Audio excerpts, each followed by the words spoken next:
Hello friends, welcome back to accounts evolution. कैसे हो आप सब? आई होप आप सब अच्छे होंगे। जैसे कि कल मैंने वीडियो डाली थी जिसमें मैंने तीनों सेमेस्टर्स की थोड़ी थोड़ी स्ट्रैटेजी बताई है जिससे कि आप अपना माइंड प्रिपेयर कर पाओ। एंड आज मैं वो वीडियो लेके आई हूँ सेमेस्टर 1 की फाइनेंशियल अकाउंटिंग की, जिससे मैं आपको बता पाऊँगी इस सेक्शन में से आपको क्या प्रिपेयर करना है, किस में से क्वेश्चंस आते हैं। ठीक है, तो मैं सेपरेट हर सेमेस्टर की ऐसे वीडियोस लाऊंगी हर एक सब्जेक्ट की। आपको बस पेशेंस रखना है। अगर आप चाहते हो कि मैम इस सब्जेक्ट में से ये चीज़ करवा दो, आप मुझे कमेंट सेक्शन में लिख सकते हो। ठीक है, एंड ये अगर आप फर्स्ट टाइम ये वीडियो देख रहे हो तो प्लीज़ यार चैनल को सब्सक्राइब करना, सपोर्ट करो प्लीज़ यार चैनल को। ठीक है, तो मैं तो आपकी हेल्प करने को रेडी हूँ, तो प्लीज़ आपकी तरफ से एक ही हेल्प है कि आपको अगर वीडियो अच्छी लग रही है तो आपको लाइक करके जाना है। ठीक है, एंड अगर सब्सक्राइब नहीं किया तो प्लीज़ यार सब्सक्राइब कर दो। ठीक है, अब देखो फाइनेंशियल अकाउंटिंग की बात करूँ, ये सेमेस्टर 1 में सब्जेक्ट है अकाउंट्स का। ठीक है, 3rd एंड 5th का भी आएगा, डोंट वरी अबाउट डैट। ये मत कहना 3rd एंड 5th का नहीं आएगा।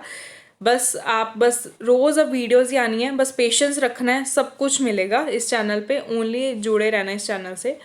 देखो मैं आगे वीडियो को बढ़ाती हूँ। अब फाइनेंशियल अकाउंटिंग का जो सब्जेक्ट है इसमें सेक्शन 1 जो बिल्कुल सारा का सारा थ्योरी बेस्ड मतलब है सेक्शन। ठीक है, चाहे मैं इसमें जो फर्स्ट इन्होंने दिया हुआ है, देखो मैंने आपका सिलेबस खोला हुआ है जिसमें मैं आपको बताऊंगी कि हर सेक्शन में से क्या चीज़ इंपॉर्टेंट है, क्या चीज़ नहीं इंपॉर्टेंट है, कहाँ पे आपको ज़्यादा फोकस रखना है। ठीक है, देखो इंट्रोडक्शन में उन्होंने nature of financial accounting, scope, objects, limitation, accounting concepts and conventions, हमेशा जो इसमें से आपको क्वेश्चन देखने को मिलता ही है। तो सेक्शन ए में जितने भी ये दोनों मतलब आपको दिए हुए हैं ना चैप्टर्स, दो दिए हैं। एक देखो कंसेप्शनल जो है, कंसेप्शनल फ्रेमवर्क है, एक इंट्रोडक्शन वाला है। तो अगर आप इंट्रोडक्शन वाला ही कर लेते हो डैट इज़ इनफ, क्योंकि आपको एक करना है। मैं आपको कह रही हूँ क्योंकि एक देखो अकाउंटिंग जो सब्जेक्ट है उसमें जितने आप सम्स करोगे, क्योंकि मैं हमेशा वर्ड प्रैक्टिकल यूज़ करती हूँ, कई बच्चे पूछते हैं प्रैक्टिकल क्या है।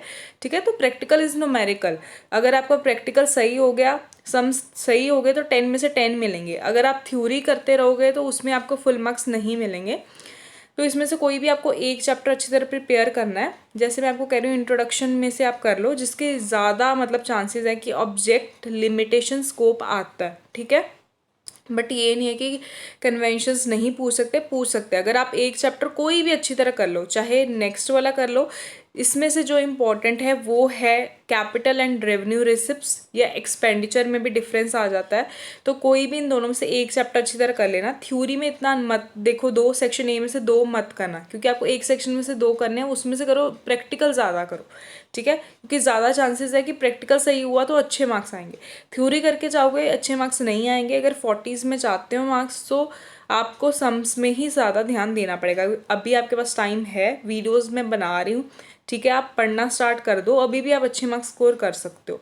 ठीक है, तो अगर आपने जैसे फॉर एग्जांपल इंट्रोडक्शन वाला चैप्टर किया तो इंपॉर्टेंट क्या है, ऑब्जेक्ट्स, लिमिटेशंस। अब मैं इंपॉर्टेंट बता रही हूँ, अब मे बी पेपर में कन्वेंशंस आ गई, डैट डजंट मीन कि आप मुझे ब्लेम करो। ये मोस्टली पेपर में देखा गया है।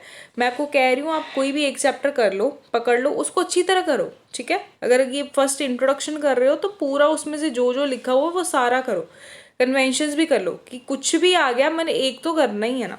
अगर आप नेक्स्ट वाला कर रहे हो उसमें ज़्यादा इंपॉर्टेंट है capital and revenue receipts, and जो एक्सपेंडिचर है रेवेन्यू एंड उसमें कैपिटल में, उसमें बहुत इंपॉर्टेंट है ये चीज़। Revenue and deferred revenue expenditure बोला है, कैपिटल भी बोला है, तो दोनों में जो डिफरेंस है आता ही आता है। तो कोई भी एक चैप्टर अच्छी तरह प्रिपेयर कर लेना। या आपको इसमें बहुत अच्छी एक चीज़ है कि प्रिपरेशन ऑफ फाइनेंशियल स्टेटमेंट। कई बार आपका क्वेश्चन ऐसा आ गया, इसमें मैं एक चीज़ बता दूं, अगर क्वेश्चन ये आ गया कि आपको सिर्फ और सिर्फ ना आपको मतलब बोल देते हैं एग्जाम्पल की तरह प्रिपेयर करो अकाउंट्स फाइनेंशियल स्टेटमेंट के, तो आप ये वाला क्वेश्चन ज़रूर करना। खुद अपनी तरफ से क्वेश्चन फ्रेम करना आपको, एंड उसको करके आना।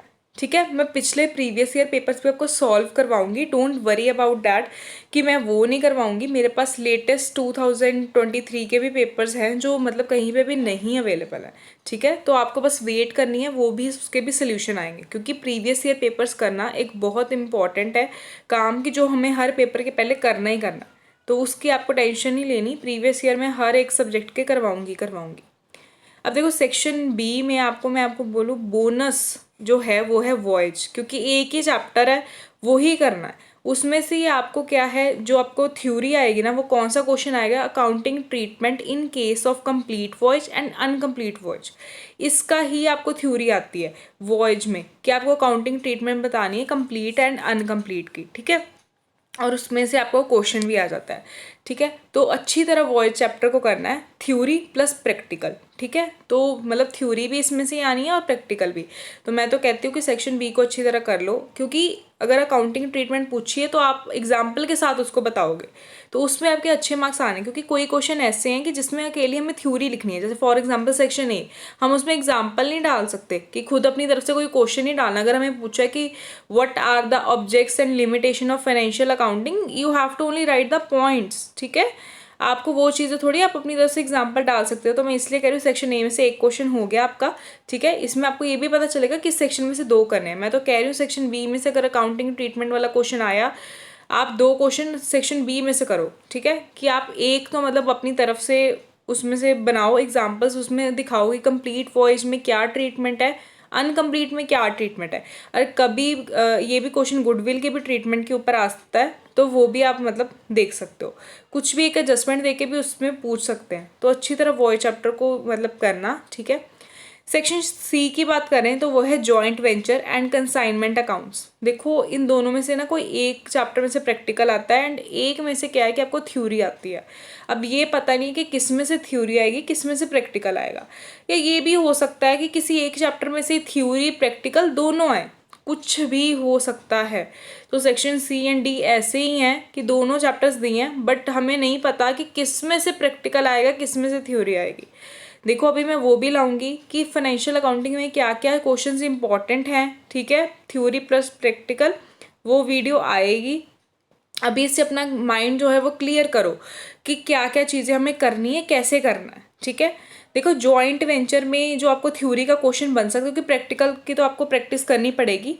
देखो जॉइंट वेंचर में जो थ्योरी का क्वेश्चन बनेगा, ये जो लिखा हुआ है determination of profits under different methods, इसका ही क्वेश्चन बनता है अगर बनेगा तो।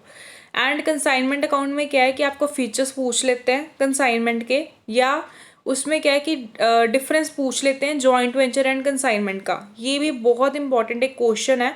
या अकाउंटिंग ट्रीटमेंट भी है कंसाइनर एंड कंसाइनी की, तो कुछ भी पूछ सकते हैं। आपको दोनों चैप्टर की थ्योरी प्लस प्रैक्टिकल करना है, क्योंकि अगर आप एक चैप्टर करके जाओगे, अगर एक ही चैप्टर जो किया फॉर एग्जांपल आप जॉइंट वेंचर करके गए, उसमें से कोई क्वेश्चन ही नहीं आया, तो आपके लिए बहुत बड़ा वो एक नेगेटिव पॉइंट हो जाएगा। सेक्शन सी में से आप कुछ भी नहीं कर पाओगे। तो छोड़ना नहीं है कोई क्वेश्चन सेक्शन सी में से, दोनों चैप्टर को प्रिपेयर करना ही करना है। देखो सेक्शन डी की बात करूँ, इसमें भी ऐसा ही है कि डिपार्टमेंटल एंड ब्रांच, इसमें भी एक में से आ सकता है प्रैक्टिकल और एक में से थ्योरी आती है। सेक्शन डी की मैं बात करूँ, सेक्शन सी में से ना जॉइंट वेंचर में से कई बार थ्योरी आ जाती है, प्रैक्टिकल भी उसमें से आ जाता है। देखो सेक्शन डी में क्या है कि डिपार्टमेंटल का जो allocation of expense and income है ना, वो वेरी इंपॉर्टेंट थ्योरी वाला क्वेश्चन है, ठीक है। या उसकी मीनिंग ऑब्जेक्ट एडवांटेज, ये तो एक बेसिक क्वेश्चन है हर एक चैप्टर में से। ब्रांच की बात करें, इसमें से उस आपको या तो टाइप्स ऑफ ब्रांचेस पूछ लेंगे या preparation of consolidated profit and loss account पूछ लेंगे। तो कुछ भी पूछ सकते हैं, ठीक है। थोड़ा सा आई नो ब्रांच अकाउंट है, बट मैं आपको इसकी पूरी रिवीजन करवाऊंगी सेक्शन सी डी की, उसकी टेंशन नहीं लेनी है। चाहे जॉइंट वेंचर है, कंसाइनमेंट है, डिपार्टमेंटल है, ब्रांच है, बट दोनों चैप्टर्स आपको section D and C and D के करने ही पड़ेंगे। मतलब आपके 4 चैप्टर्स होंगे जिसमें थ्योरी भी करनी है, प्रैक्टिकल भी करना है। अब बात रह गई है कि क्या क्या चीज़ें बहुत इंपॉर्टेंट है एंड कैसे क्वेश्चंस आएंगे। वो वीडियो जल्दी आने वाली है एंड मैं सीरीज स्टार्ट करने वाली हूँ फाइनेंशियल अकाउंटिंग की, ठीक है। बट फिर भी आपको कोई भी आप सेमेस्टर के हो, आपको लगता है मैम प्लीज़ ये वाला सब्जेक्ट स्टार्ट करवा दो, क्योंकि हमारे पास टाइम सिर्फ 1 मंथ है, ठीक है। आपके पेपर भी बहुत जल्दी इस पर स्टार्ट हो रहे हैं, डैट इज़ फ्रॉम नवंबर, ठीक है। तो आप प्लीज़ मुझे अपना जो सजेशन है कमेंट बॉक्स में दो, ठीक है। बाकी जो मेरे ऊपर है, ठीक है। एंड आप अपनी मेहनत स्टार्ट कर दो, क्योंकि अब टाइम बिल्कुल भी नहीं है, ठीक है। अभी भी कर दोगे तो अच्छे मार्क्स आ जाएंगे, ठीक है। एंड इम्पॉर्टेंट क्वेश्चंस मैं आपको प्रोवाइड करूँगी। एंड 3rd एंड 5th वालों को भी मैं जल्दी ही उनकी वीडियो लाने वाली हूँ, एंड रोज़ अब वीडियो आएगी, बिल्कुल भी डिले नहीं होगा, ठीक है। बाकी अगर आपको कुछ पर्सनली मेरे से बात करनी है तो आप मुझसे ईमेल पे मुझे मेल कर सकते हो, ठीक है। मेरी ईमेल आईडी भी डिस्क्रिप्शन बॉक्स में होगी, ठीक है। सो इससे आई थिंक आपको अब समझ आ गया कि फाइनेंशियल अकाउंटिंग का कैसे अपने माइंड में प्रिपेयर करो, क्या क्या चीज़ों को फर्स्ट प्रायोरिटी रखो, ये चीज़ें मुझे अभी करनी है, ठीक है। बाकी कोई डाउट और है इस सब्जेक्ट में, you can ask me in comment section और ऑन माई email ID, ठीक है। Thanks for watching my video, bye bye.